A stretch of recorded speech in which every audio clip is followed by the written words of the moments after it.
top stories this hour. President Donald Trump is warning Americans to be prepared for tough weeks ahead as the number of deaths in the U.S. surpasses China's fatalities.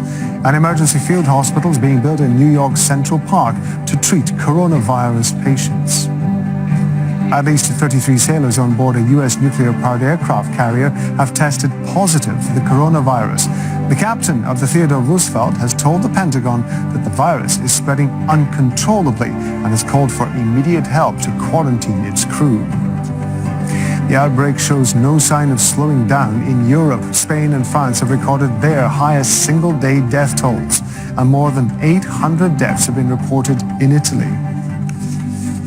And the number of deaths from coronavirus in the UK rose by 27% on Tuesday.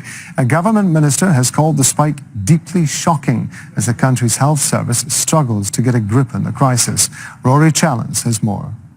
Happy birthday. This is how we socialise now in 2020. A socially distanced birthday party for a 90-year-old man in Sheffield. Dennis Richmond's neighbours found a way to celebrate while staying far enough apart to not spread coronavirus. I still think you're all bonkers. Nice to have survived 90 years. You're all welcome to my 100th, by the way. New figures released by Britain's National Health Service show a huge increase in COVID-19 deaths. 381 in 24 hours. That's nearly double Monday's tally. But these daily figures from the National Health Service may be undercounting UK deaths by, say, 20% because they're only tallying up the number of people who die inside Britain's hospitals. And new figures are starting to come out, published by the Office of National Statistics. They're slower to compile, but they look at deaths anywhere where the death certificate registers COVID-19 as a possible cause, people dying in their homes or in care homes. And the ONS is counting more. The government is insisting the huge shortage of ventilators for critically ill patients will start being filled next week. Orders have been placed with consortia led by Ford, Airbus, the Formula One racing teams including McLaren, GKN Aerospace and Rolls-Royce and Dyson's. And I can announce that this weekend the first of thousands of new ventilator devices will roll off the production line and be delivered to the NHS next week. The economic toll of all this continues to mount as 2 planes arrived at London's Gatwick repatriating Britons home from Peru. British Airways shut down its operations at the airport. It follows EasyJet grounding its entire fleet on Monday. The UK's airports, like its city centres, cafes, museums, restaurants and shops, are almost completely empty. Rory Challens, Al Jazeera, London. Staying in Europe, in Germany, the city of Jena has made face masks compulsory. It's the first city to do so for anyone in public transport. It follows Austria's decision to require supermarket shoppers to wear masks. Health experts say face masks won't protect the wearer from the virus, but masks are a must for an infected person to prevent passing it on. The UN chief says the COVID-19 pandemic is the worst global crisis since the Second World War. Antonio Guterres wants 10% of the global GDP to be allocated to fighting the pandemic. Our diplomatic editor James Bays has more from the UN. Of course, very regularly we hear from the UN Secretary-General talking about the problems of the world, but I think it's worth putting into some sense of proportion how seriously the UN is treating the coronavirus situation. The UN this year celebrates its 75th birthday, and the UN Secretary-General says this is the most difficult challenge the organisation has faced in all that time since the Second World War. It is a combination, on one hand, of a disease that represents a threat to everybody in the world, and second, because it has an economic impact that will bring a recession that probably has no parallel in the recent past. The combination of the two facts and the risk that it contributes to enhance instability, enhance unrest, and enhance conflict are things that make us believe that this is indeed the most challenging crisis we have faced since the Second World War. The Secretary-General says that funding is urgently needed, particularly for some of the poorest countries on earth. He remarked that in the United States, Congress raised some $2 trillion in their bill. That's about 10% of the American economy. He said the world needed something on a similar scale, about 10% of global GDP, to fight the virus and the economic and social effects of the virus. The World Health Organization is calling on Asia-Pacific countries to stay vigilant in the fight against coronavirus pandemic. The warning comes amid further travel restrictions in Japan and another surge of infections in Singapore. Florence Louis reports. Wuhan, China, where the virus began, reported no new cases on Monday, its 7th day in a row. And nationwide, all the new cases reported were imported. But the World Health Organization warns, even for countries where the cases seem to be tapering off, this is not the time to let their guard down. Its regional director for Western Pacific, Takeshi Kasai, says countries will have to adopt multiple approaches: testing, isolating, and physical distancing to slow the spread of the virus. Even with all of these measures, the risk will not go away as long as the pandemic continues. Rather, these measures can buy us valuable time to prepare for large-scale community transmission. More countries are tightening restrictions. Japan has urged its citizens not to travel to 73 countries and regions, or a third of all countries in the world. Cases there have topped 2,000, with 2 clusters emerging in Tokyo over the past week.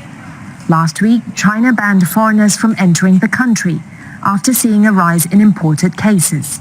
In Hong Kong, residents who've returned from abroad are monitored to ensure they don't break quarantine rules. The mobile app sends me notifications occasionally and asks me to take a photo of my arm with the wristband at my home, but I have no idea if anyone is really checking my response. Malaysia, which imposed strict measures on movement and closed its borders to foreigners 2 weeks ago, will now require returning citizens to be quarantined at government centres instead of at home. New Zealand has extended a national state of emergency for another 7 days to provide the government powers and resources it needs to prevent the spread of coronavirus. Indonesia says it will ban all arrivals and transit by foreigners as the number of cases and deaths rise. No one knows how long the pandemic will last, but even after it's over, its impact will be felt for a long time. The World Bank's worst-case scenario estimates 11 million people in the region could be forced into poverty.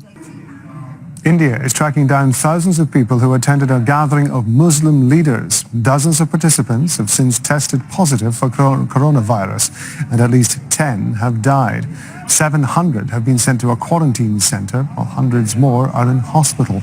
India has over 1,100 confirmed cases. Over 30 have died nationwide.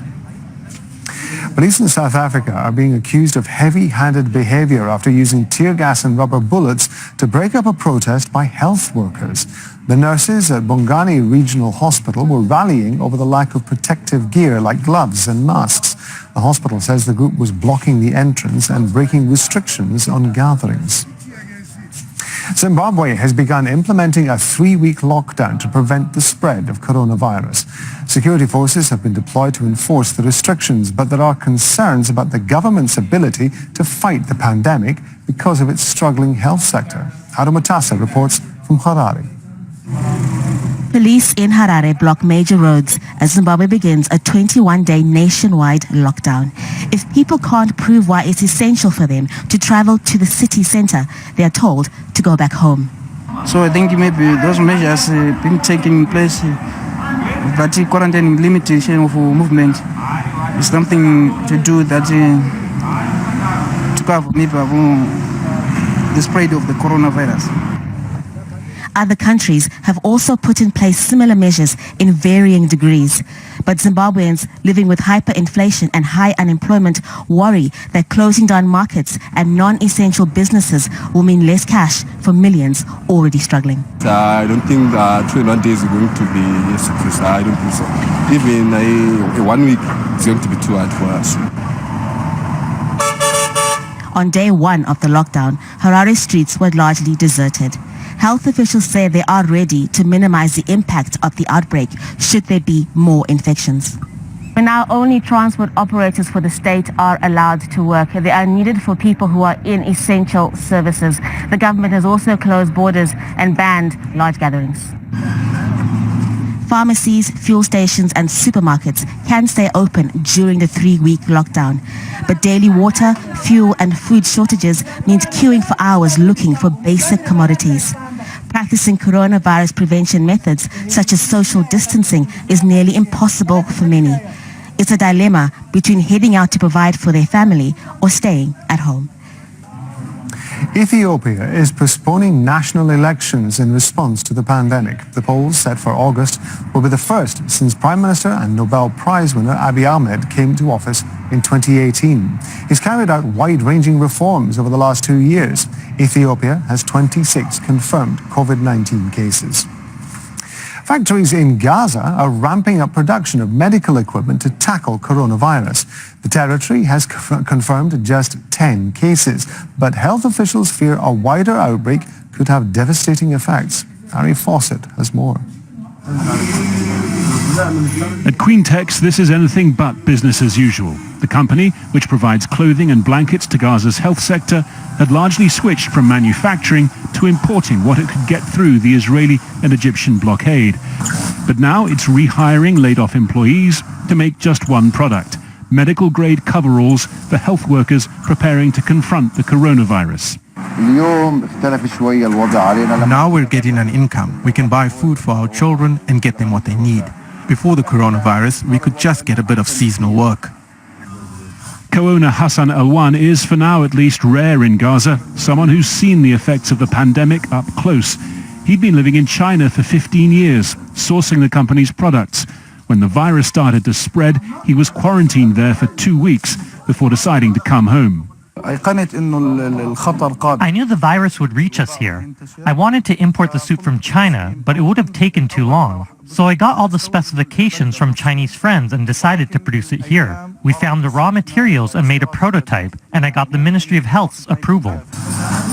He says his 5 factories can produce 1,000 suits a day, but Gaza's market has only enough raw material to make a total of 10,000. The same blockade that has hampered the market has also slowed the entry of the virus into Gaza. But with a handful of cases now detected, there is huge concern about the potential impact on a densely packed strip of 2 million people reliant on an already struggling health system. Another textile factory and more intense activity. Here and in 4 other restarted sister factories, they're working 2 shifts a day to meet demand.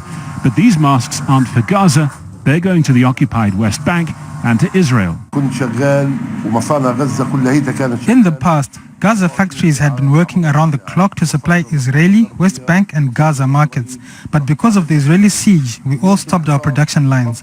Since the spread of the coronavirus, I got purchasing orders from an Israeli private company and another company in Hebron in the West Bank, a total of 5 million masks.